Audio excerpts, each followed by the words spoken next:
an adequate step, a partner-like step that testifies to the adherence to common values, and that those common values remain in essence of the development of the European Union that Ukraine wants to join later. This decision became possible due to solidarity within the European Union and transatlantic solidarity. This also became the reaction to numerous Ukraine's contacts, constant dialogue of Ukraine's president with the leaders of the European Union and countries of the European Union. In this context, head of the state welcomes the agreement between leaders of UK, US, France, Italy and Germany of the 28th of July, and also a clear-cut position of Canada and Japan as far as joining the sanctions is concerned, and also other partner countries. Ukraine evidently expected such partner-like approach, and in spite of complicated after effects for these countries, they put higher the position of reaction to danger, to threats and their values than any losses in trade or economy. We call upon Russia to avoid the further aggravation of their own international isolation and to stop interference into affairs into the situation in the east of Ukraine.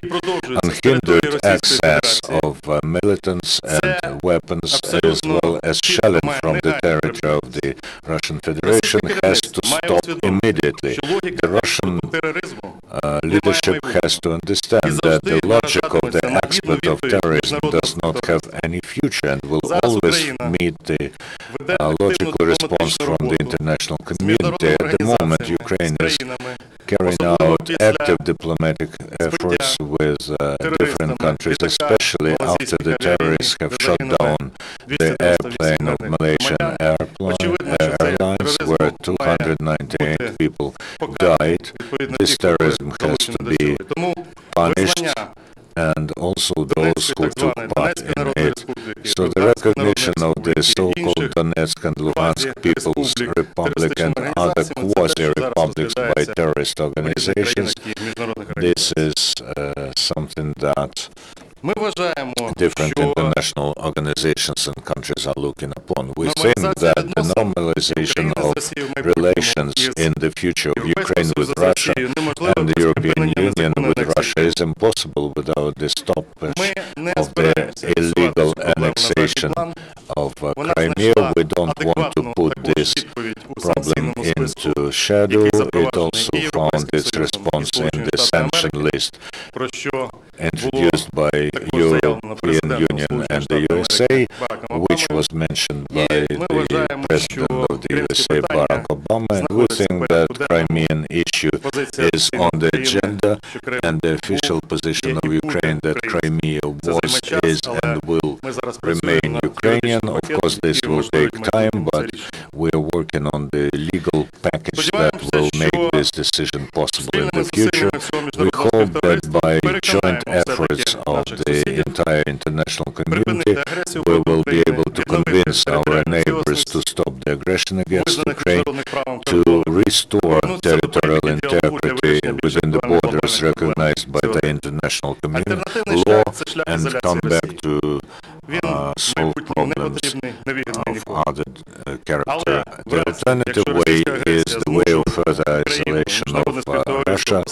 No one needs it at the moment, but if the Russian policy will force the international community to strengthen the sanctions, I think that this will provide additional argument in favor of restoring peace and order and stopping the situation where in in the geographical center of Europe in the 21st century. There's an undeclared war and terrorist acts, and this presents danger not only to Ukraine but also to Europe, to the world, and I would say to Russia as well, because the statements of terrorists that they can in the future turn their weapons against Russia should push Russia's leadership to more adequate actions. In this context, we do not reject multilateral dialogue in order to use diplomatic means that would go along. The result, as of today, all those sanction actions and sanctions that's been introduced, you know that they were clearly introduced in order to guarantee territorial integrity and sovereignty of Ukraine, in order to support the peace plan by the Ukraine's President Mr. Poroshenko, and they are being introduced in order to push our neighbors to more adequate actions. We think that such steps are rather effective, they provide results, and what even a month or a month and a half ago was considered absolutely impossible, the third package of sectoral sanctions, and the sanctions against dual designation goods of military equipment and energy sector and financial sector have become a reality. This position has not been yet officially published by the Journal of the European Union. This public position we expect to see either tonight or tomorrow morning, but as far as the signed confirmation is concerned, yesterday's session gave the decision that as a result of a written procedure will be ended by noon tomorrow. So I think that very soon you will see this official information from the European Union. I'd like to emphasize that a very important reason for such actions and steps was unchanged situation in Donetsk and Luhansk region, where terrorists continue to receive heavy machinery and are being supported by fire. And in spite of this, a very serious work is being done in the framework of the anti-terrorist organization, as well as the work to provide for the access of international specialists to the Malaysian Airlines crash site. I think that this terrorist act has pushed seriously our world partners to a more decisive action. So today, to talk about us having no support from the European Union or USA, I think few people will talk about this, but it is evident that we are expecting other further adequate steps as far as the situation is developing and can stimulate stricter actions. In any case, we consider that such steps are within the context of the association of Ukraine with the European Union, and they testify to the fact that even the signed agreement is enough for actions in this direction. We are now in the constant dialogue with European leaders. You know that the President of Ukraine is practically in everyday dialogue with leaders of the countries whose citizens suffered as a result of the terrorist act. This happens several times a day as a telephone conversation. This is a very trustful dialogue and very urgent, and besides all the events that took place within the framework of trilateral or quadrilateral bilateral dialogue, they have given their results and testifies to the fact that diplomatic front now is no less important than the front that Ukraine holds in the east of the country. I'm sure that we're going along the path where the result will be the restoration of territorial integrity of Ukraine, sovereignty, and the implementation of reforms that will provide Ukraine with an opportunity to exit this crisis with a new potential and new future. Thank you very much. I'm ready to answer your questions.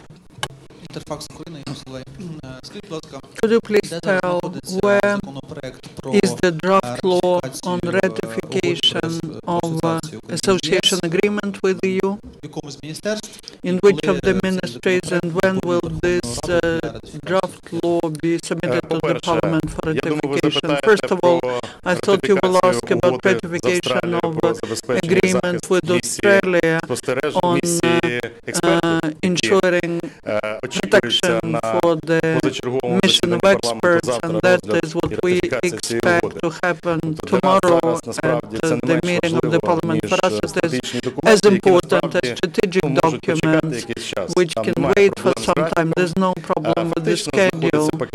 Basically, this package is in the Ministry of Foreign Affairs. We expect to get it in the presidential administration, and then after the certain procedure, it will get to the Parliament. But now, what is very important for us is to have a transparent and efficient international investigation into which the experts from the Netherlands, Australia are involved, other countries are involved into that, and we are developing quite quickly the international legal framework and coordination mechanism to execute all the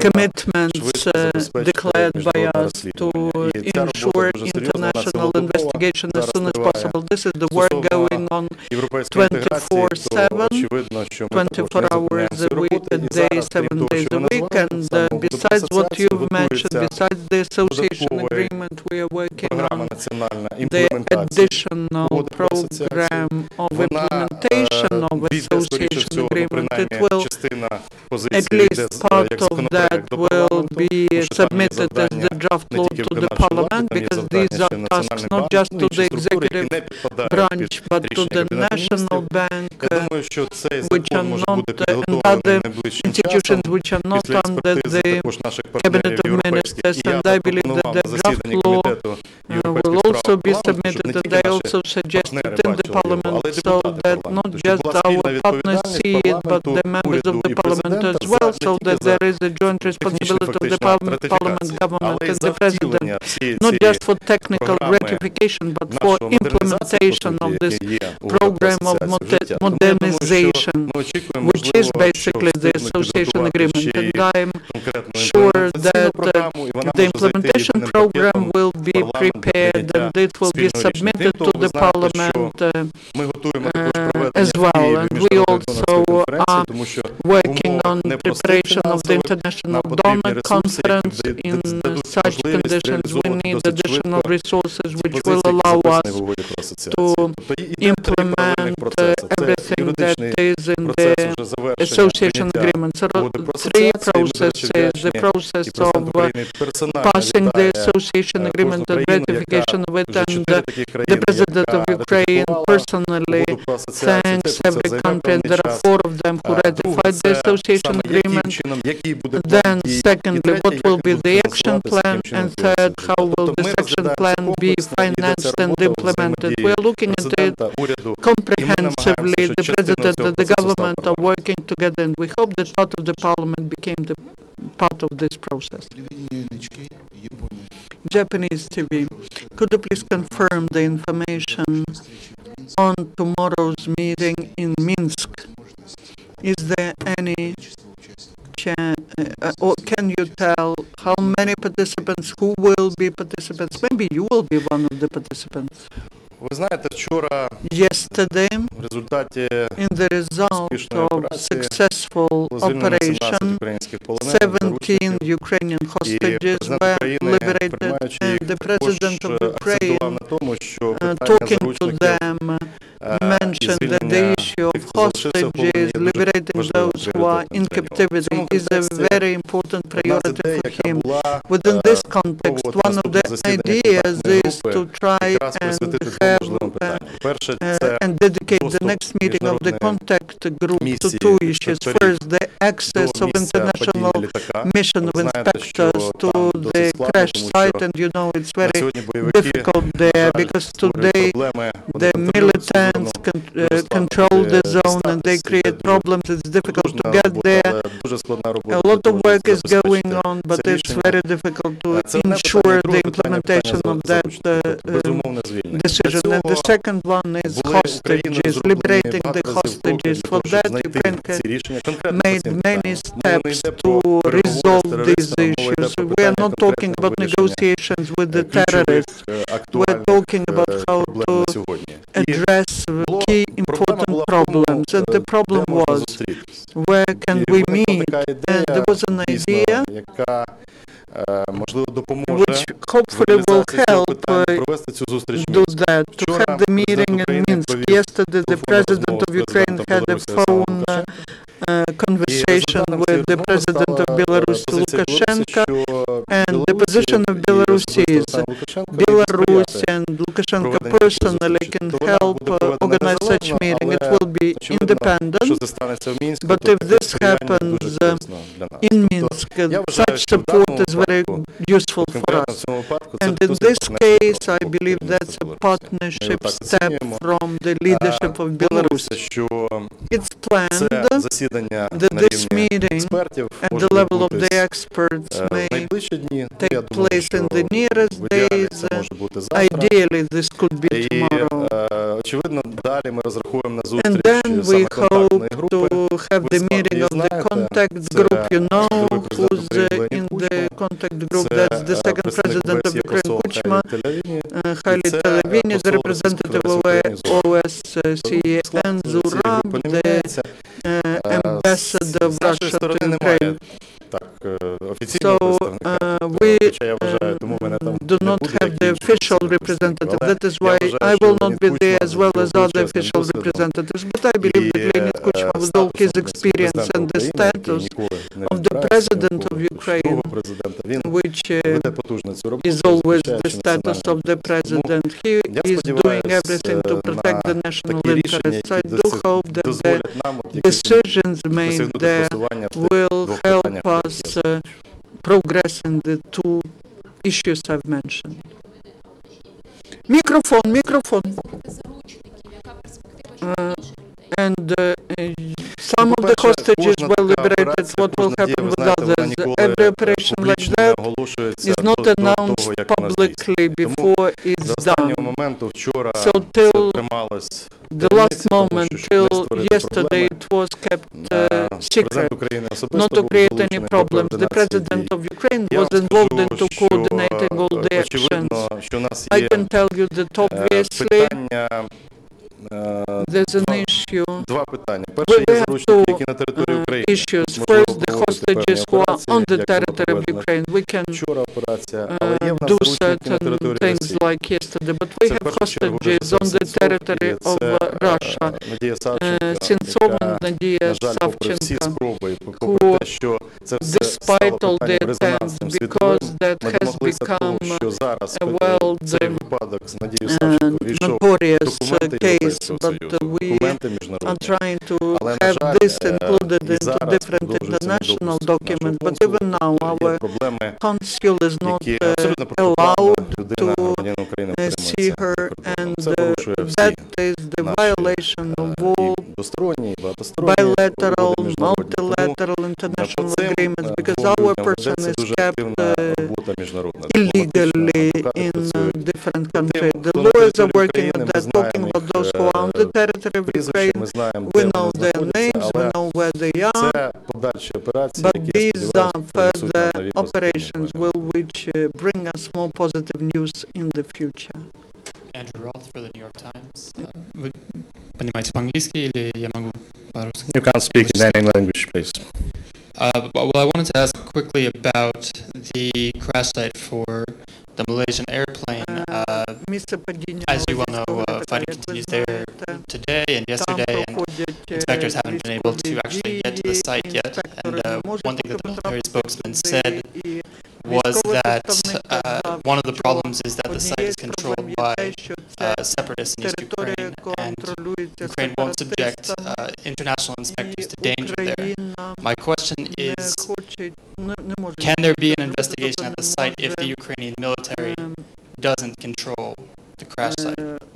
Or does the Ukrainian military need to take that territory first before any investigation to begin? Thanks. Thank you. You're right. Exists problems with the success.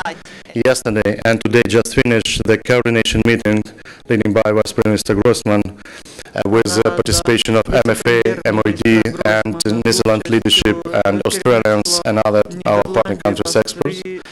And yesterday they tried to access, but unfortunately with shooting and bombing by the rebels. And we can not guarantee, but support any road that's chosen by this international mission. But to access for that zone, you know, the president declared 20 kilometers radius ceasefire. Unfortunately, rebels not support that, and even to increase this area to 20 kilometers radius, as we proposed, and that's why it's also been included in the counter group discussion, because it's very important to have from that side decision. You understand, it's not rebels taking the decision. They try to take advice from outside. It's not on Ukrainian territory. That's why it depends on that decision. It's one option. So we try to find this option, and OSCE mission leading by Mr. Apakan, and they support that to contact with the terrorists, because I can name it separatists. But OSCE, we appreciate this role of OSCE to find this access to this zone. Another scenario just you proposed to control this area, that means military operation. You know, we're not yet described such a decision, because our partners to push us now to find another solution. This we are just trying to find. And today the plan additional meeting of this coordination group. We created that. Moreover, we created forum for the experts for the very concrete decision, and the liaison officers now presenting in Zoom, and also from our MOD, Minister of Defense, yesterday decided to send a liaison officer for the latest news, latest information, how to support this success. So this work continues, and we are in the permanent contacts with, for my personally, with my colleagues, foreign policy advisors of prime ministers and president of those countries, and now the commission work every day to find a solution. I think that we find the solution how to, first of all, to fulfill our responsibilities, and second one, to find the best solution as soon as possible to guarantee the success to the place. So just to be clear, the Ukrainian military is not trying to take control of the crash site? No, we keep this position, we are guaranteed today this 20 kilometers radius ceasefire zone. Can I just do a follow-up on this one? But if, for example, today or tomorrow, in the near future, the experts on the Coordination Council, the Investigation Commission, did not see any progress on behalf of terrorists letting the ceasefire take place, and they would actually endorse Ukrainian army to advance on this territory in order to access, do you foresee such happening? From military point of view, our National Guard and army are ready to that. But we will not take it's my position. I don't know what will be, but for today, that's a position we are not to go with such scenario without support of our international partners. If they push to find the solution, the other solution that we are to analyze that and take final decision. Олексій Spilnotova, according to the agreement that tomorrow the Parliament will probably accept Australia and the Netherlands send 700 people who are armed, so there's a stick with two ends. As far as I understand, there's an official position of Ukraine that foreign investigators won't come there until the 20-kilometer zone is freed from the terrorists, but it cannot be freed without use of force. So how this will happen? Well, first of all, this 700, as you mentioned, we don't talk about 700. We're talking now about 50 people, experts who will directly go to the site. They have armored, plated cars. I won't go into detail, but of course this is also the question of safe access.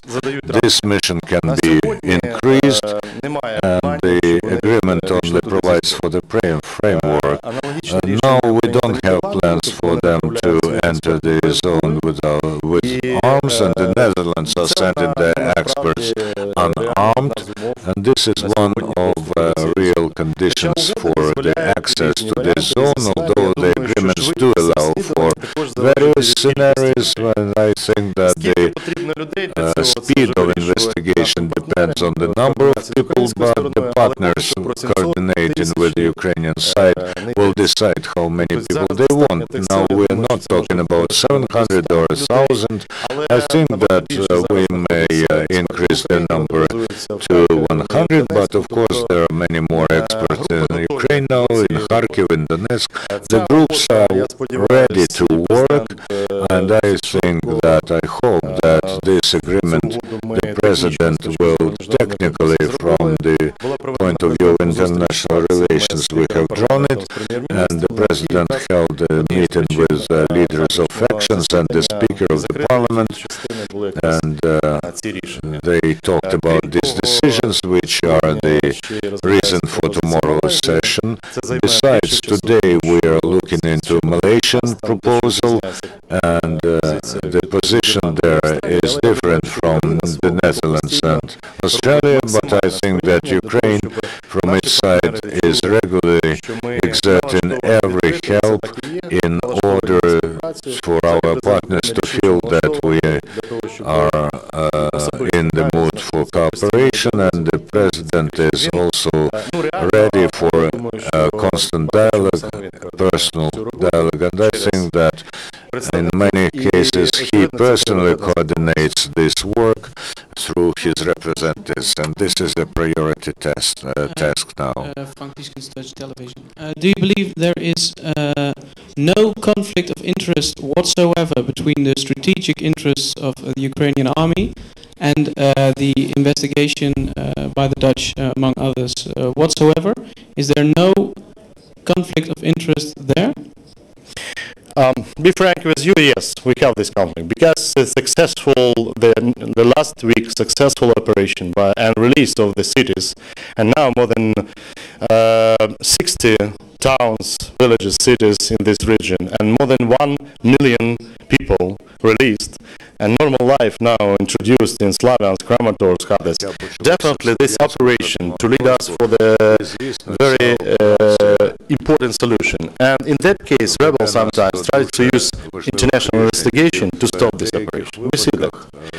And even in that case, the priority for us to guarantee the success or support the success, because we cannot guarantee, because the zone controlled by rebels and rebels controlled by our side. That's why that's priority. In the same time, the anti-terrorist operation continues. So this investigation doesn't mean this will be stopped. It will be stopped. This is a peace plan by President Poroshenko, proposed by President Poroshenko, recognized to the opponents. That's the case. It's a very complicated story, but we can achieve at the same time all these goals. Okay, well, thank you so much, Mr. Chavi, for making it to Ukraine Crisis Media Center and sharing this important insights with us. Thank you. Thank you, colleagues. Дякую. Just a quick reminder that at 4 o'clock we will have again Vice Prime Minister Groisman and Mr. Artugrul Abakan. Thank you.